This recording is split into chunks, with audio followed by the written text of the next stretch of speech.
We've got the drum back. No Hey more everybody, shaker. there's Carter, We're back in St. Augustine. and this is the ZLORD podcast. Yeah. So Carter, what's going on? Well, we're home. Yeah, we're home. We've been away for months and months, and 2 hurricanes have done a lot of stuff to Florida where we live. Yeah, and we've had an unusual occurrence for you. Spent the day in the ER last night due to this funny little vertigo. I had a vertigo episode in Maine. camping in Maine, where I spent the day at the ER in Portland, and they determined that it was a benign positional vertigo, which means that it's crystals get in your ear and you got to shake them out. For those of you who don't know what Carter's talking about, this is actually quite a common occurrence, so look it up. It's called calcium crystals in the inner ear. It's very interesting if you've never heard of it.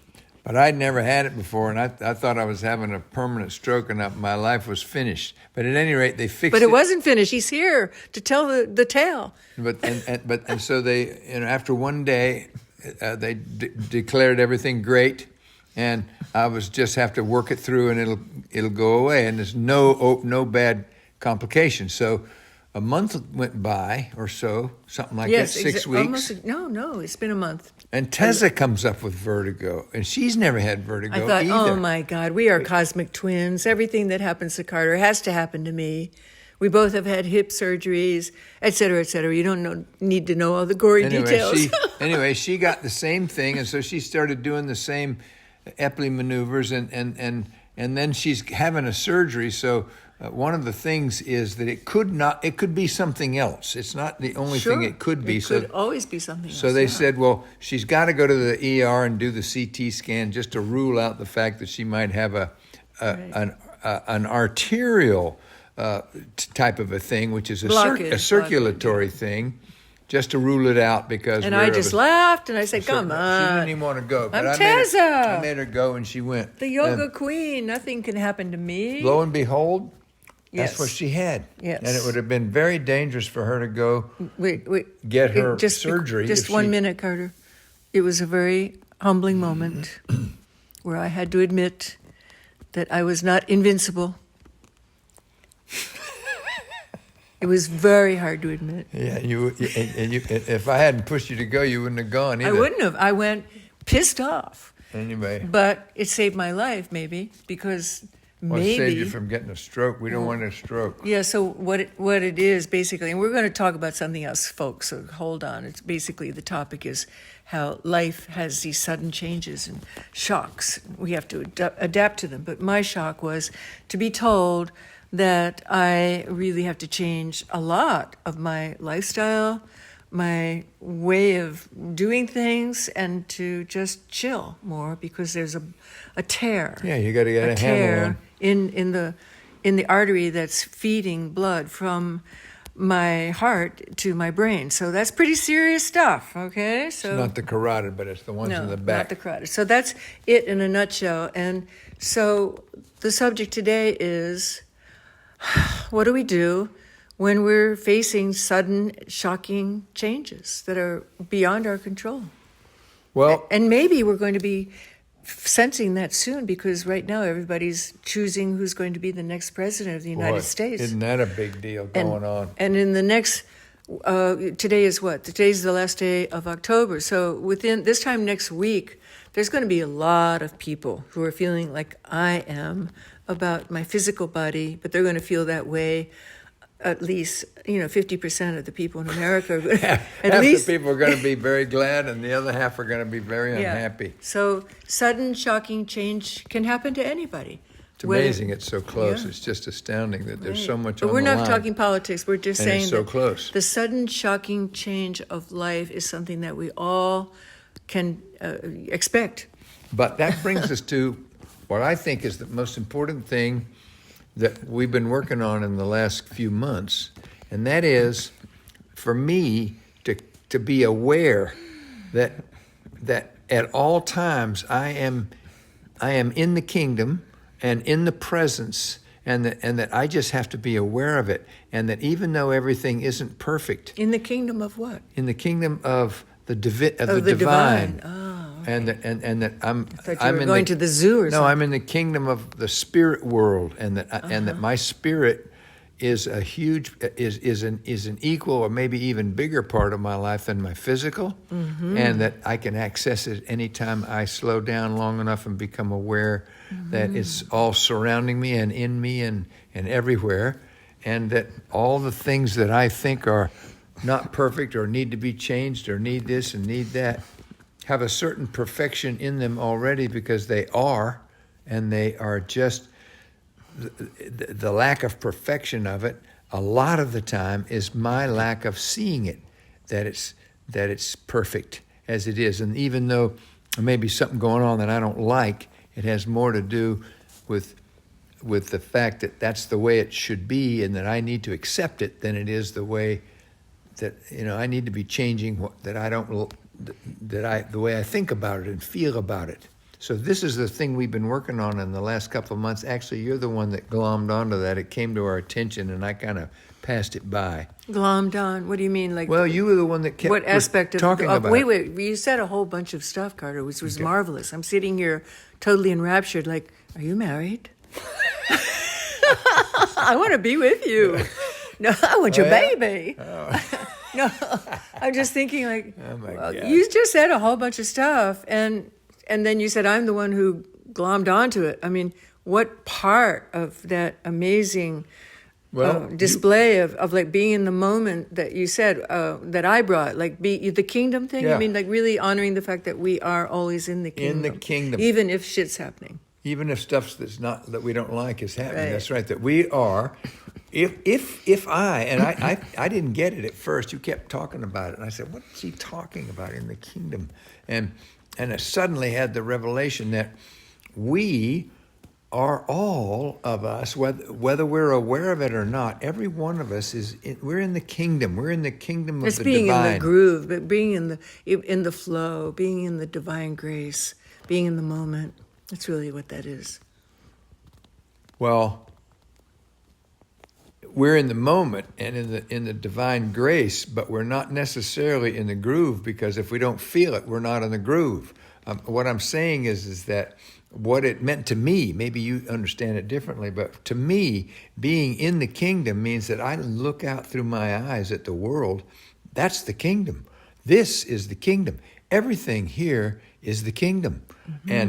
And that's a great thing, has It's been not a in great the- thing it- for me to it's think not- about. It's not in the hereafter. It's not when you die and go to heaven, which is It's not somewhere out there. It's We're not in out it right there. now. We're in it right now. And God is with us, and the divine is with us, and we just need to be, Carter, need to tune in and be aware. And the more that I'm aware, the more it unfolds and the bigger it gets and the more interesting and more exciting it gets. So let's just assume, just for the sake of having an interesting perspective on this, that it is a week from now, and whoever it is that you voted for did not win. How are you going to tell yourself that you're still in the kingdom? Oh, I have to accept. That that's the will of the people, and I'm living in a country where we are freer than most places. But that's the way we do things. And if we vote, and there are more people that vote for the guy that I'm not for, well, that's for me to accept. And I remember some years ago, when my great friend Al Burson, somehow his name keeps coming up in these things. He should all be the a time. third member of our podcast. But he was hear that, actually Al? one of Obama's czars. He was in Obama's cabinet, and he was in charge of the entire United States border. He's a big guy in politics, and he's one of the smartest people alive.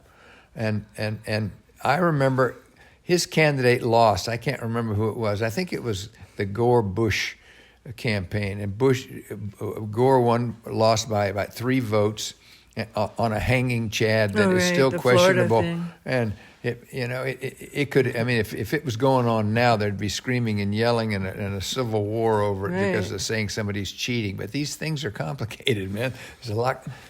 But anyway, Plus, Florida is no longer a Democrat. They've completely switched and Gore in the accepted, intervening but, years. But Gore accepted it right away. He was very manly about it, and just like Nixon accepted the thing where when Kennedy. But we're not talking then politics. but what I'm saying is this. Feelings. What I'm saying is that Al's attitude was on that close thing, and he was vested heavily into the Democratic side.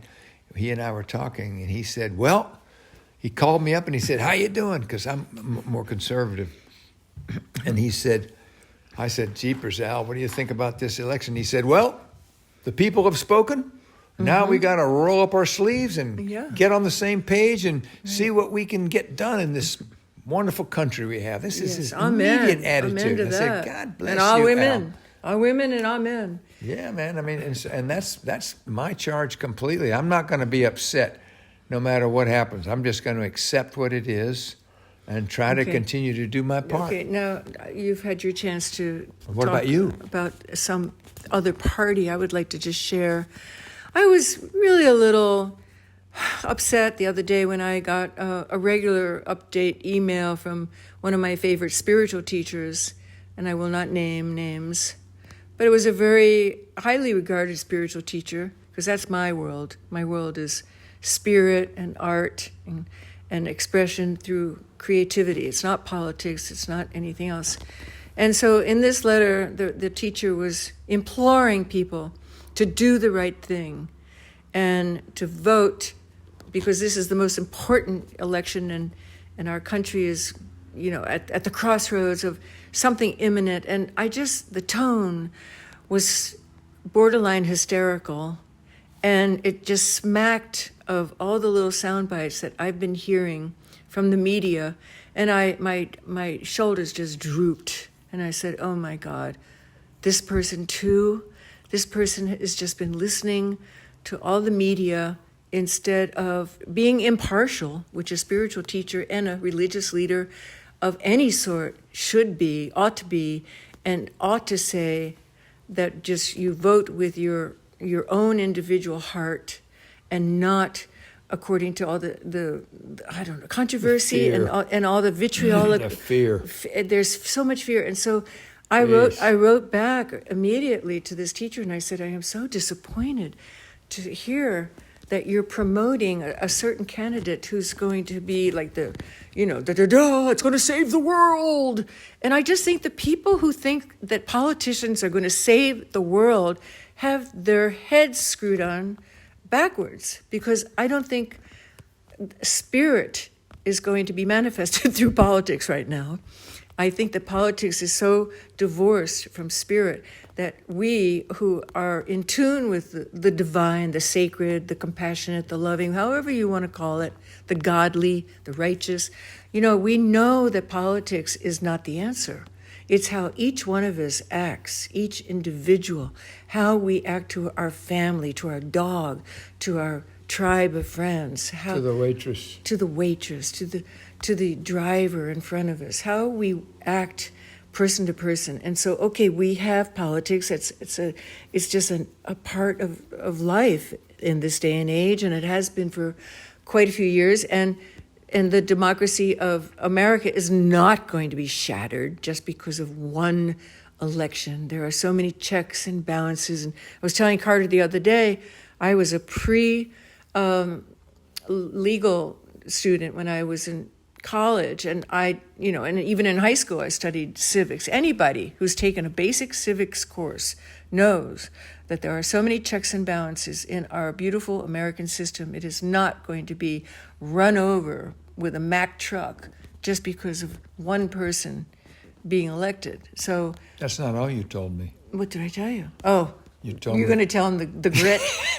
You told me that anybody that studied civics, heck, even I know that, and I learned that before I got kicked out for bad behavior. Right, yeah, in college. So you learned that early on. Well, everybody who listens to ZLORD knows I make no secret about the fact that I'm a recovering alcoholic and addict for 40 years. And so I have a little bit of sanity, I must say. I have a little tiny grasp of sanity. I give you credit for honesty. A little tiny grasp. But, to keep politics out of the discussion, let's talk more about what we do when we're shocked by life, when sudden change happens. Like, let's say somebody dies who we really love. Like Carter and I have been talking about that. This is like a not a warning, but it's a precursor to the fact that we have to have our P's and Q's in place about our lifestyle, about our possessions, about our, energy that we are blessed with. Still, we have great health, we have good energy, and we want to be smart. We want to have a joyous time here on Earth. We don't want to be handicapped. I heard a great discussion about this last night. You're not going on from a segue, somebody, are you? Yeah, somebody smart who was a godly, divine human being, this person. And she was saying just exactly about this. She says that she was talking to her daughter about spiritual things, and her daughter was very much didn't want to talk about it and didn't want to know about it, and she was trying to explain it in words that her daughter could understand, and just about this, what happens. And she says, you're young, you're going out there and have a good life, you're going to do your thing, but you're going to run into these tornadoes, and you're going to bounce off of them. They're going to bounce off of you. There's going to be the tornado of your car breaking down. There's going to be the tornado of you losing a lot of money. There's going to be the tornado of breaking up with the relationship. There's going to be all these tornadoes, and you are going to have to stand back and navigate and maneuver your way through these things. And you're gonna get shocked by all kinds of different things, and me and you and everybody that's listening to this, the shock is coming. We're gonna have the shock. The only question is, how are we gonna what are we gonna do about it? And that's what you're asking. The question. So wait a minute. What was the punchline that the mom punchline told the daughter? Was that the daughter softened and said, "Oh, that's interesting. I can understand that. I can relate to that." And so she got the message. Is what it was that her mother, who was a very kind of divine, vocally divine lady, was able to communicate that profound idea that you have to be a rock, and you have to deal with all the shocks that you're getting in some reasonable, accepting way, so that you accept these shocks and that you don't get thrown off in your life by them. And that's a universal truth, which is a kind of a spiritual truth, and giving it to her in a different language that she could understand. So. Okay. So, I mean, whether it's happening in society, the shock of not having what we wanted to be the result of our vote, or of getting a weird diagnosis from a doctor, or being stood up at the altar. Where's the other half of this marriage? We ran off. Shocks do come. We're going to get shocked. We're going to get shocked. Just like we know eventually all of us die, we all know that eventually all of us are going to have to deal with sudden change, sudden shocks, and to be prepared for them. So for me, I think that it's also practice makes perfect. When we're young, like Carter's story, like a young person will just be blown away by the first shock that comes along. They'll think, it's me, it's just me. Why is it all happening to me? I know I used to feel that way. And then when I realized, oh, it's not just me. Everybody alive goes through it. Then I realized that it's part of the journey. And the journey is not just a smooth ride from one day to the next. Sometimes we have to deal with emergencies. And it's really good to meet emergencies with as much calm and centeredness as we can, so that we make good decisions and so that we are not blown away by them, right? And that takes a little bit of self-control. That takes also practice. So we all get better as we are presented with all the different shocks. Yeah, and if I remember and stay aware that all this that's going on is just part of the kingdom. This is the kingdom. We're in it. Then it's much easier for me to be calm and accepting about events that happen and not get all blown away. Like my other friend who said he was so depressed because there were so many people in the world now, and we were just destroying the planet. He went on and on with the local stuff, and I said, did you see the Guardian article about the black hole laser that had a laser that was shooting out like something like 150 light years from the black hole, that it was the most extraordinary thing in some other, Galaxy? billions of galaxies Whoa. from here. I says, when you think about something like Whoa, that, this that's little mind-blowing. Mickey Mouse stuff that we've got going on here, I mean, we are so tiny that our job is to just be in tune with the cosmos and the universe. And when we become overcome, when Carter becomes overcome with the minutia of his little daily problems, then the quicker I can plug into the awareness that I'm a speck in this cosmos. But you brought up a very important point, Carter, because I know the person to whom you are referring who was expressing his depression, and we must tell our listeners that that person really, really presents, and he claims to be an atheist, even though it's vocabulary, it's vernacular. He's not an atheist. No, for sure. we know in our hearts, but he's adamantly, if anybody talks about God, he'll say he doesn't believe, he just believes in nature, but he believes that mankind is screwing everything up. But our viewpoint, our understanding of the relationship of humanity, you and I, we have this agreement that the divine manifests in humanity. I mean, really, one of the ways that we can feel the closest to humanity is to understand, not to be close to humanity, to be close to the divine, is to understand that the divine acts through humans. It's the only way we can feel it. We have to approach it through our humanity, because that's the tool. That's what we live in, and so we have to understand. That's our the common divine denominator through our with little, life. getting splinters and stepping on the sand spur and all the little things that happen to us is what takes us to our understanding of the divine. That's how we get there. Yeah, and for one person to curse humanity because of overpopulation or pollution, or it's all their fault, it's all the fact that, there's too many humans, that's to me, it's like being in denial. It's being in denial of the fact that there's a great source of comfort if we can change our thinking and accept the fact that the human interaction is our greatest challenge. And how close we are to the divine. I mean by that, like how happy we can feel. It's the daily. In our life is how we interact with the rest of humanity, or choose to distance ourselves. That also is the way we interact, like practicing discrimination and saying, that particular person has really become toxic, and to be in relationship with that person is a downer. It's bringing the energy of life to a standstill. It's the only way. It's the only way we can. And that's the never-ending, endless challenge. And it's a school we're in here. It's really a school. Yeah. And our job is to plug into the cosmos and recognize our smallness, and at the same time realize our largeness as a human, because we're large. We're part of God. We're made in the image of God, and this is the kingdom. This is what it looks like. We are one with God. This God is is what it looks us, like. and we are God.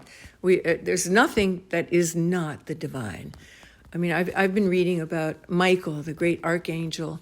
Apparently, in the historical record, he is the brother of Lucifer.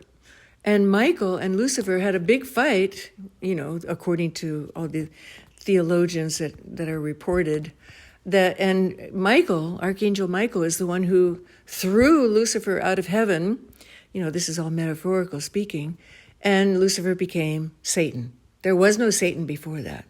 That was the beginning of Satan. I'm not sure if it's metaphorical. It might be in the scripture, but I don't know much about that. Well, I don't know about Michael. I just have missed that somewhere along the line. I'm It's just telling probably you in about my Revelation. researches because it was one of our assignments in our study group, as was what Carter started with earlier, to really embrace that concept of being in the kingdom every moment of our existence. That's not something that we just came up with, like, this is a good thing for Carter and teZa to think about, but we belong to a study group, and we go into these very fascinating concepts, and we spend a lot of time thinking about each one of our assignments. So the Archangel Michael was an assignment And so that's how I happened to do the research about what material there is available. No, there's not much.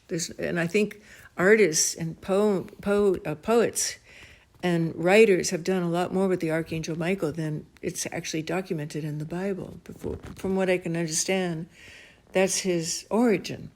He somehow was, probably one of the first created. If Lucifer and Michael were brothers, we're talking about like some pretty ancient stuff that's recorded in the Bible. It's my understanding that we were all created at the same instant. I don't know about that. I don't know. I'm not a scholar. There's different schools And of thought about yeah, it. we're getting into areas that neither one of us are scholars about. But one last thing, just while we're on this subject, and that is that one of the things that is not helpful in this whole thing is when you're around a situation where somebody wants to put blame. Once they want to blame, there's a lot of blaming going on. Mm-hmm. And some intelligent person said, there's plenty of blame to go around for everybody. So the idea of trying to find out who's wrong, who's to blame, and then blame it on that guy and figure that you've solved the problem by blaming it on somebody and then pinpointing him, that's a fool's errand. And But it's just a waste of time. And it's a low level. That comes from victim consciousness. I know myself because I used to be that way. When a person, we all blame. No, not truly. When somebody becomes more conscious about what they're doing, they can say, "Oh, there I go again, blaming." Yeah. It's like if something goes wrong in the house, I will say, "Oh, Carter, you did it again." That's a natural thing for people who live together. But really, every time I examine that, it's, "Oh, teZa, you're the one who really did it." But it's so easy to blame you're starting somebody to get with the program. We're starting to get to the truth. It's much easier to blame another person, another source, another object.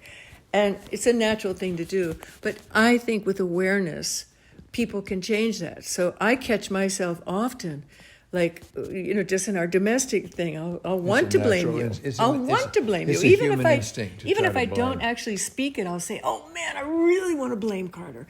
But I know that that's just me being lazy. Well, it's universal. So that's a clue that it's not going the right.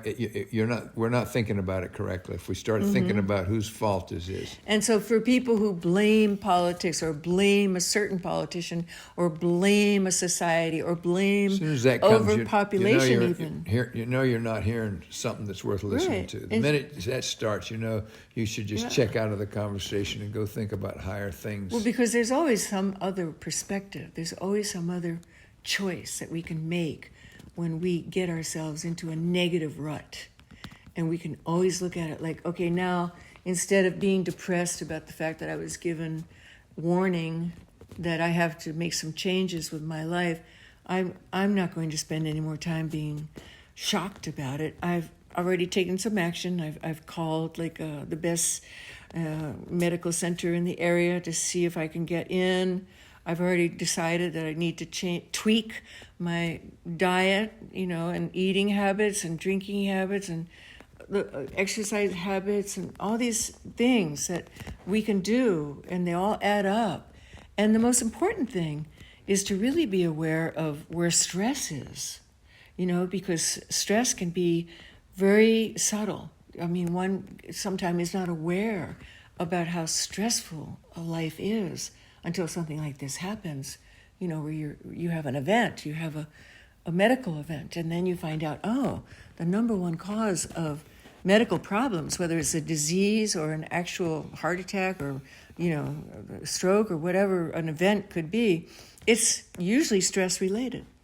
So there's a lot that we can all do. And even approaching the subject of how to deal with shock or change is to tell myself, I'm really just going to accept it as a part of life and not get stressed about it. That's how I'm looking at it right now. There you go. So anything else you want to add about that? No, part? that's You got good. any stressors going on about letting go of anything? You and I have decided we're going to start downsizing, which means letting go of possessions, and especially like art projects that we've been lighten working the on. load a little bit around here. That's going to be an interesting way of lightening, yes, and getting rid of stress.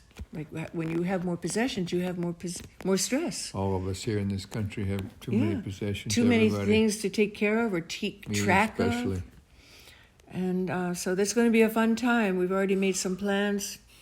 Okay. Okay, so we send our love to everyone. Sayonara. Thanks for listening. And please, if you're feeling shocked Great or to be sad or about whatever's going on, either in your life or the country or whatever circumstances, just remember it's just part of the journey. And we can accept it with love Okay. and self-compassion. Om Namah Next Shivaya. time.